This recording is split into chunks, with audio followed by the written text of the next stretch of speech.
സഹകരണ സ്ഥാപനങ്ങൾ നമ്മുടെ നാട്ടിൽ അവയ്ക്കെതിരെ ഉയരുന്ന പ്രധാന ആരോപണങ്ങൾ അഴിമതി, സ്വജനപക്ഷപാതം, ദുർഭരണം. അപ്പോൾ ഇതിനെയൊക്കെ മാറ്റിക്കൊണ്ട് ഒരു ദേശീയ സഹകരണ നയം പുറത്തിറക്കുകയാണ്. അതായത് ഈ സഹകരണ വകുപ്പിൻ്റെ ചുമതലയുള്ളത് ആഭ്യന്തരമന്ത്രി കൂടിയായ അമിത്ഷായാണ്. അദ്ദേഹത്തിന് വലിയ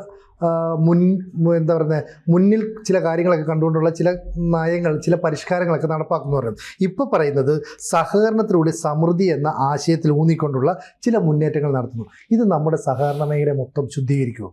തീർച്ചയായിട്ടും വളരെ പ്രധാനപ്പെട്ട, എനിക്ക് തോന്നുന്നു കേരളത്തെ ബാധിക്കുന്ന കേന്ദ്ര ഗവൺമെൻറ്റിൻ്റെ ഭാഗത്തുനിന്നുണ്ടായ ഏറ്റവും മൗലികമായ ഭരണപരിഷ്കാരമാണ് ഈ സഹകരണ നയം. അമിത്ഷാ തന്നെ ആ വകുപ്പ് കൈവശം വെച്ചുകൊണ്ടിരുന്നു. കേന്ദ്ര ആഭ്യന്തരമന്ത്രിക്ക് പിടിപ്പത് പണിയുണ്ട്. പക്ഷേ സഹകരണം മൗലികമായ ചില പരിഷ്കാരങ്ങൾ ലക്ഷ്യം വെച്ചുകൊണ്ടാണ് അദ്ദേഹം നേരത്തെ തന്നെ അത് കൈവശം വെച്ചുകൊണ്ടിരുന്നത്. അതിൻ്റെ റിസൾട്ടാണ് ഇപ്പോൾ വന്നിരിക്കുന്നത്. വേറൊന്ന്, ഈ പരിഷ്കാരം ഒറ്റ ദിവസം കൊണ്ടുണ്ടായതല്ല. കേന്ദ്രം 40 അംഗങ്ങളുള്ള വിദഗ്ധന്മാരുടെ ഒരു സമിതിയെ വെച്ചു. മുൻ മന്ത്രി സുരേഷ് പ്രഭുവായിരുന്നു അതിൻ്റെ ചെയർമാൻ.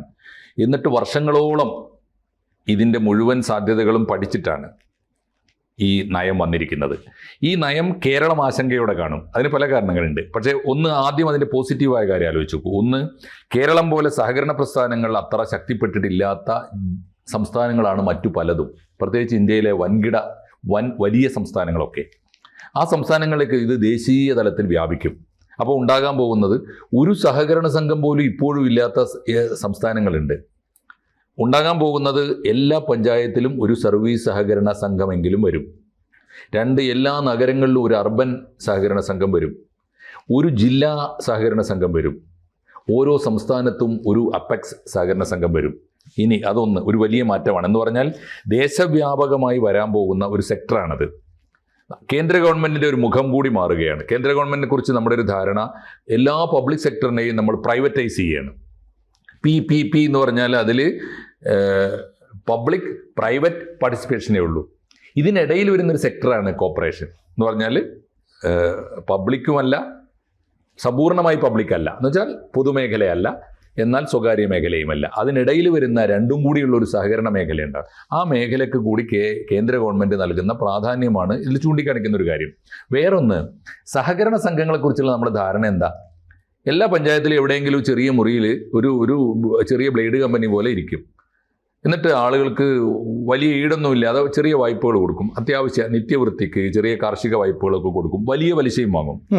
പൊതുമേഖലാ ബാങ്കുകളെക്കാൾ കൂടുതൽ പലിശ വാങ്ങും. ആ അർത്ഥത്തിൽ പലപ്പോഴും വാങ്ങുന്നത് പോലെയല്ല, ഇത് തീർക്കാൻ വലിയ പാടാണ്. അതൊന്ന്. വേറൊന്ന്, ഈ സഹകരണ ബാങ്കുകളൊക്കെ, സഹകരണ സംഘങ്ങളും ഒക്കെ നയിക്കുന്നത് പ്രാദേശികമായി ശക്തിയുള്ള രാഷ്ട്രീയ പാർട്ടികളായിരിക്കും. 100% അവർക്കേ മെമ്പർഷിപ്പ് കൊടുക്കൂ എന്ന് പറഞ്ഞാൽ അവർ തന്നെയാണ് തിരഞ്ഞെടുക്കുന്നത്, അവർ തന്നെയാണ് അവിടുത്തെ ഉദ്യോഗസ്ഥന്മാരെ നിയമിക്കുന്നത്. ഓക്കെ, കേരളത്തിൽ ഇപ്പോൾ അതിന് ചില സംവിധാനങ്ങൾ ഉണ്ടായിട്ടുണ്ട്. സഹകരണ സംഘങ്ങൾ നിയമനം നടത്താൻ ചില വ്യവസ്ഥകളും ഒക്കെ ഉണ്ടായി വരുന്നുണ്ട്. അതുകൂടി ഇതിനകത്ത് ഉൾക്കൊള്ളുന്നുണ്ട്. അതാണ് ഒരു കാര്യം. അതിന് പകരം ഈ സഹകരണ നയത്തിൽ പറയുന്നത് വിപുലമായ സാധ്യതകളാണ്. ഇപ്പോൾ ഉദാഹരണം, കേരളത്തിലെ ULCC ഉണ്ടല്ലോ, ഊരാളുങ്കൽ ലേബർ കോൺട്രാക്ട് സൊസൈറ്റി, അത് രാജ്യത്ത് തന്നെ ഒരു ഒറ്റപ്പെട്ട സംവിധാനമാണ്. എന്ന് പറഞ്ഞാൽ വൻകിട കോൺട്രാക്ടർമാർ മാത്രം കരാറെടുത്തിരുന്ന വൻകിട നിർമ്മാണ പ്രവൃത്തികൾ, അതിന് പകരം സമാന്തരമായൊരു നിർമ്മാണ കമ്പനിയായി ULCC മാറി. CPM-ൻ്റേതാണ് എങ്കിൽ തന്നെ അതൊരു മാതൃകയാണല്ലോ. അതെ, അതിൽ നിന്ന് വലിയ പാഠങ്ങൾ ദേശീയ തലത്തിലേക്ക് എടുത്തിരിക്കുന്നു. ഇപ്പോൾ അമിത്ഷാജി പറയുന്നത് ഒരുപാട് മേഖലകളിലേക്ക്. അങ്ങനെയാണെങ്കിൽ ഏത് മേഖലയാണ് സഹകരണത്തിൽ വരാത്തത്? ഇപ്പോൾ ഒന്ന് ആലോചിച്ച് നോക്കൂ. ഇപ്പോൾ അമൂൽ, ഗുജറാത്തിലെ അമൂൽ ഒരു സഹകരണ സ്ഥാപനമാണ്, സ്വകാര്യമല്ല. നമ്മുടെ മിൽമ സഹകരണ സ്ഥാപനമാണ്. ഇങ്ങനെയുള്ള സഹകരണ സ്ഥാപനങ്ങൾ കൊണ്ട് ചെയ്തുകൂടാത്തത് എന്താണ്? എന്തെല്ലാം ചെയ്യാം? ഒരുപാട് കാര്യങ്ങളുണ്ട്. നമ്മുടെ നാട്ടിലെ പെട്രോൾ പമ്പുകൾ, ഇപ്പോൾ പ്രധാനപ്പെട്ട പ്രശ്നം എന്താ? പണ്ട് ഇന്ത്യയിലെ പെട്രോൾ പമ്പുകളൊക്കെ 2 കുത്തക കമ്പനികളുടെ കയ്യിലാണ്. ഒന്നുകിൽ ഇന്ത്യൻ ഓയിൽ അല്ലെങ്കിൽ ഹിന്ദുസ്ഥാൻ പെട്രോളിയം. രണ്ടും പൊതുമേഖലയുമായി ബന്ധപ്പെട്ട അല്ലെങ്കിൽ സമാന്തരമായിട്ടുണ്ടായിരുന്ന 2 കമ്പനികളാണ്. ഇപ്പോൾ എന്തായി? ഒരുപാട് സ്വകാര്യ കമ്പനികൾ വന്നു. ഇനി ആ കോമ്പീറ്റൻസ് അതിനെ മറികടക്കാൻ ഉള്ള ഒരു സാധ്യത എന്തുകൊണ്ട് നമ്മുടെ നാട്ടിലെ പെട്രോൾ പമ്പുകളൊക്കെ സഹകരണ സംഘങ്ങൾക്ക് സഹകരണ അടിസ്ഥാനത്തിൽ നടത്തിക്കൂടാ? വലിയ ലാഭം ഉണ്ടാക്കുന്ന ഏർപ്പാടാണല്ലോ. ആ ലാഭം എന്തുകൊണ്ട് അതാത് നാട്ടിൻ്റെ വികസനത്തിന് ഉപയോഗിച്ചുകൂടാ? അതാണൊന്ന്. ഗ്യാസിന് ഇത് ആലോചിച്ചൂടെ? നമ്മുടെ നാട്ടിലെ ന്യായവില ഷോപ്പ്, ഇപ്പോൾ ഈ സാധനം ഉണ്ടല്ലോ, സൂപ്പർ മാർക്കറ്റ്, സൂപ്പർ മാർക്കറ്റുകൾ എന്തുകൊണ്ട് സഹകരണ സ്ഥാപനങ്ങൾക്ക് നമ്മൾ അപൂർവമായിട്ടാണല്ലോ ഇവരുടെയൊക്കെ സപ്ലൈകോയുടെ ഒക്കെ അവിടെ ചെല്ലാൻ ആളുകൾ ഇഷ്ടം പോലെ ഉണ്ട്. അപ്പൊ അതിന്റെ അർത്ഥം എന്താ? ഒരു പഞ്ചായത്തിൽ ആ പഞ്ചായത്തിലേക്ക് വേണ്ട അടിസ്ഥാന സാധനങ്ങൾ, അവശ്യ വസ്തുക്കൾ മിതമായ വിലക്കിൽ വിതരണം ചെയ്യുന്ന ഒരു സ്റ്റോർ ഒരു പഞ്ചായത്ത് തുടങ്ങിക്കൂടെ? ഞാൻ പറയുന്നത് വളരെ മൗലികമായൊരു പരിഷ്കാരമാണിത്. ഇനി ഇതിൻ്റെ മറ്റൊരു വശം, കേരളത്തിൽ സഹകരണ സ്ഥാപനങ്ങൾ ധാരാളം ഉണ്ട്. അതിൻ്റെ ആ ഒരു പശ്ചാത്തലത്തിൽ നിന്നുകൊണ്ട് ഈ ദേശീയ നയത്തെ കണ്ടു നോക്കൂ, പലർക്കും പേടിക്കേണ്ടി വരും. അതിൻ്റെ കാരണം എന്താ? ഒന്നാമത്തെ കാര്യം, ഈ സഹകരണ സ്ഥാപനങ്ങൾ സമ്പൂർണമായും പാർട്ടികളുടെ കയ്യിലാണ്. മഹാഭൂരിപക്ഷം CPM-ൻ്റെ കയ്യിലാണ്, കുറച്ചെണ്ണം കോൺഗ്രസിൻ്റെ കയ്യിലുണ്ട്, വളരെ കുറച്ചെണ്ണം മലപ്പുറം ജില്ല പോലുള്ള സ്ഥലത്ത് മുസ്ലിം ലീഗിൻ്റെ കയ്യിലുണ്ട്. CMP പോലുള്ള സംഘങ്ങൾ, പാർട്ടികൾ, ചെറിയ പാർട്ടിയാണെങ്കിൽ പോലും മാതൃകാപരമായി ചിലത് അവർ നടത്തുന്നുണ്ട്. ലാഡർ പോലുള്ള നിർമ്മാണ കമ്പനി അവരുടേതാണ്. കാലിക്കറ്റ് സിറ്റി കോപ്പറേറ്റീവ് ബാങ്ക് അവരുടേതാണ്. അതിൻ്റെ കീഴിലാണ് ഒരുപക്ഷെ സൗത്ത് ഇന്ത്യയിലെ തന്നെ ഏറ്റവും വലിയ ക്യാൻസർ ഹോസ്പിറ്റലായിട്ടുള്ള MVR ക്യാൻസർ സെൻറ്റർ. അത്തരം മാതൃകകളുണ്ട്. ഇതിൽ നിന്നൊക്കെ നമ്മുടെ ദേശീയ ഗവൺമെൻറ് ജനങ്ങളിൽ നിന്ന് പഠിച്ചിരിക്കുന്നു. എന്നിട്ട് അവർ പുതിയ നയം കൊണ്ടുവരുന്നു. ഇതൊക്കെ ചെയ്തുകൂടെ? എന്തുകൊണ്ട്? സഹകരണ ആശുപത്രി എന്ന് പറയുന്നത് വളരെ കുറച്ചേ ഉള്ളൂ ഇപ്പോൾ കേരളത്തിൽ. അതും കേരളത്തിന് നല്ല മാതൃകയാണ് കേട്ടോ. നമുക്ക് രാഷ്ട്രീയമായി അതിൻ്റെ നടത്തിപ്പിനോടൊക്കെ വിയോജിപ്പുണ്ടാവാം ഓരോ പാർട്ടികൾക്കും. പക്ഷേ AKG സഹകരണ ആശുപത്രി, ഇപ്പോൾ മലപ്പുറത്ത് EMS സഹകരണ ആശുപത്രി, ഇമ്പിച്ചി വാവ സഹകരണ ആശുപത്രി, ഇങ്ങനെയുള്ള സഹകരണ ആശുപത്രി എല്ലായിടത്തും ഉണ്ട്. അത് ഏത് പാർട്ടി നടത്തിയാലും ഇതെന്തുകൊണ്ട് രാഷ്ട്രീയ അടിസ്ഥാനത്തിൽ ആയാലും അല്ലെങ്കിലും സഹകരണ സ്ഥാപനങ്ങൾക്ക്, ഇപ്പോൾ EMS ഹോസ്പിറ്റൽ ഞാൻ കണ്ടത് പെരിന്തൽമണ്ണയിലാണ്. വന്നു നോക്കി അറിയാം. പെരിന്തൽമണ്ണ മലബാറിലെ തന്നെ ഒരുപടി പ്രൈവറ്റ് ഹോസ്പിറ്റലുകളുടെ ഒരു കേന്ദ്രമാണ്.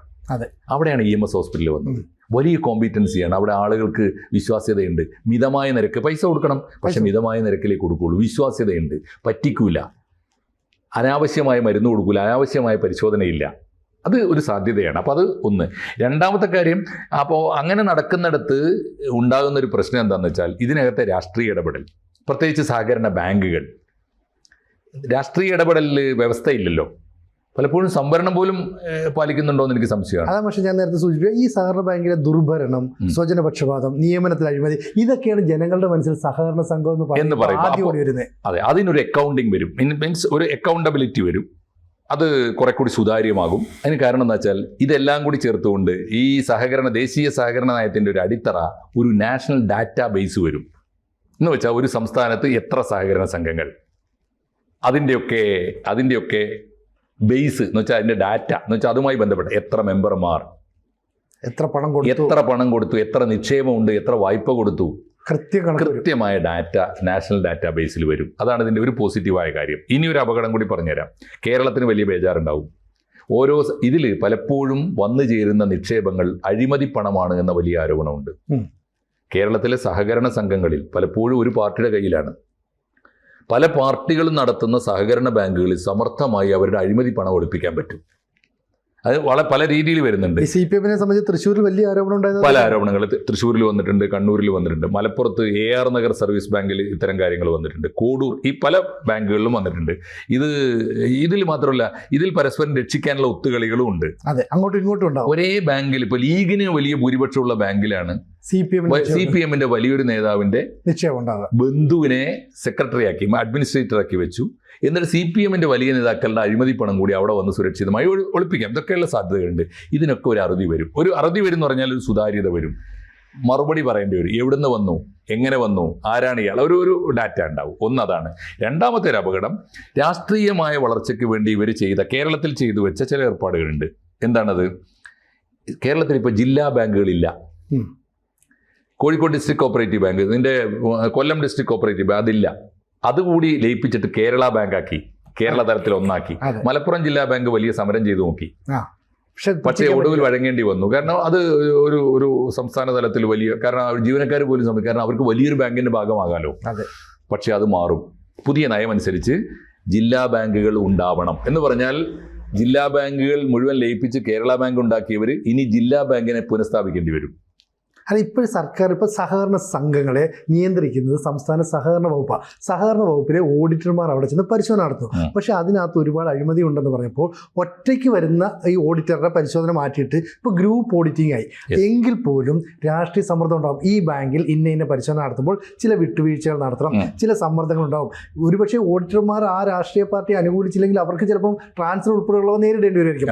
അത്തരത്തിൽ സംസ്ഥാന സർക്കാർ ഈ പറയുന്ന ദേശീയ തലത്തിലുള്ള സഹകരണ നയത്തെ പൂർണ്ണമായിട്ടും അംഗീകരിക്കുന്നു പറയുമോ, പ്രത്യേകിച്ച് കേരളത്തിൽ? അതെ, അംഗീകരിക്കാൻ കൂട്ടാക്കൂല. കാരണം കേരളത്തിൽ പ്രത്യേകിച്ചും ഇവിടുത്തെ ഭരണകക്ഷികൾക്ക്, ഇവിടുത്തെ രാഷ്ട്രീയ പാർട്ടികൾക്ക്, ദേശീയ തലത്തിൽ BJP സഹകരണ സംഘത്തെ നശിപ്പിക്കാൻ വരുന്നു എന്നൊക്കെ വേണമെങ്കിൽ പറയാം. പക്ഷേ അവരുടെ യഥാർത്ഥ ഭയം വേറെ ചിലതാണ്. ഒരു കാര്യമുണ്ട്, ഇപ്പൊ നീ പറഞ്ഞ പോലുള്ള ഓഡിറ്റിംഗ് ഒന്നും കേരള സംസ്ഥാനത്തിൽ അവസാനിക്കില്ല. അതിനപ്പുറത്തൊന്നും വരാൻ ആളുണ്ടാവും, പരിശോധിക്കാൻ ആളുണ്ടാവും, ദേശീയ ഡാറ്റാബേസിൽ ഇതിന്റെ രേഖ ഉണ്ടാവും. മാത്രമല്ല അതിനനുസരിച്ച് ഗ്രാൻഡും ഉണ്ടാവും. വലിയ തോതിൽ ഇപ്പോൾ റിസർവ് ബാങ്ക് പോലൊരു സംവിധാനം ദേശീയ തലത്തിൽ സഹകരണ സംഘങ്ങൾക്ക് വരികയാണ്. അപ്പോൾ അതിൻ്റെ കോർഡിനേഷൻ ഉണ്ടാവും, അതിൻ്റെ ഗുണവും ഉണ്ടാവും, ദോഷവും ഉണ്ടാവും. അപ്പോൾ തുടക്കത്തിൽ ഇതിനെതിരായി വലിയ സമരങ്ങളൊക്കെ നടക്കാനുള്ള സാധ്യത നമ്മൾ കാണണം. എന്നാൽ ആത്യന്തികമായി ഇത് ഇന്ത്യ ഒട്ടാകെ ഗുണം ചെയ്യുന്ന ഒരു പരിഷ്കാരമായിട്ടും നമ്മളിതിനെ സ്വാഗതം ചെയ്യണം. എന്ത് സംഭവിക്കുമെന്ന് നമുക്ക് കാത്തിരുന്ന് കാണാം.